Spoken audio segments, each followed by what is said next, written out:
ချီရဲဘော်ချိုင်းတောက်အများကြီးတချို့ထောက်ဖို့တွေတိုက်ဆောက်ကားစီးဆိုတဲ့စာစုရှိနေတယ်နော်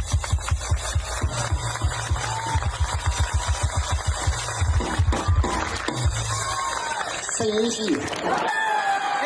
ဟုတ်ပြီစိတ်ရှိမပြည်သူရှိမှာရှိလောက်စိတ်ရှိလုံးသိန်းကျော်စိတ်ရှိရှိဟမ်ရှိ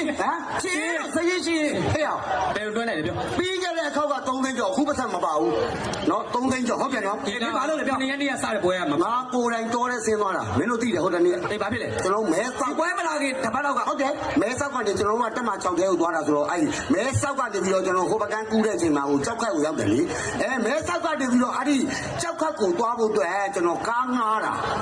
ကားငားတာ3,200ဘာမှဖြစ်ဘူးမြန်မာငွေ3,200ကျတာအေးမဟုတ်ထိုင်းဘက်3,200ဟာ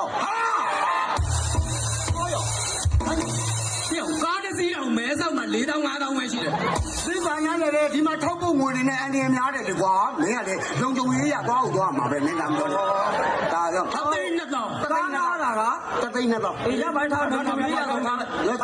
ကြောက်ကရောက်တဲ့ချိန်မှာတော်တဲ့ဝင်မယ်ဆိုတော့အဲ့မှာလမ်းကြောင်းတွေဘာလို့မရှိဘူးဘာညာဆိုတော့တိုက်ပွဲဖြစ်နေတာငါသိတယ်ကြောက်ခမှာတညအိပ်ရတယ်ရောအဲ့ဒါပါအဲ့မှာတညအိပ်ရတယ်တော့အဲ့မှာဟိုတယ်က8,000ဒီမှာငွေလား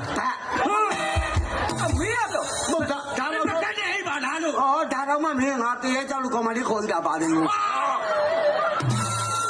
အဲ့ဒါသွားရင်းလာရင်းနဲ့လမ်းမှာရေးစားလို့ဆိုပြီးတော့ဘီယာဝယ်တက်တာ18ပါအရင်တော့တော်ရတော့ပြီးတော့ကွာမင်းလေဘီယာဝယ်တက်တာစုပေါင်းလိုက်တော့ဒီပွဲပြီးမင်းတို့တယောက်2,000စီစိုက်ရမယ်ဒီချင်းဆိုငါတို့ကတော့ထပ်ဆိုင်ရအောင်ဒါအဲ့ဒီဒီကောင်ဒီကောင်မှာတော့မင်းတို့တန်ဖိုးရှိအောင်ပြောတာပါမင်းတို့ဒါပေမဲ့2,000ဆက်ရတော့မပူစမ်းပါနဲ့အဲ့ဒီလိုလေငါတော်တဲ့ရောက်ခဲ့တယ်ဆိုတဲ့အကြောင်းကိုစံအိတ်နဲ့ဟို PDF တင်နဲ့ဓာတ်ပုံရိုက်ပြီးပြန်လာတာငါလေးကွာ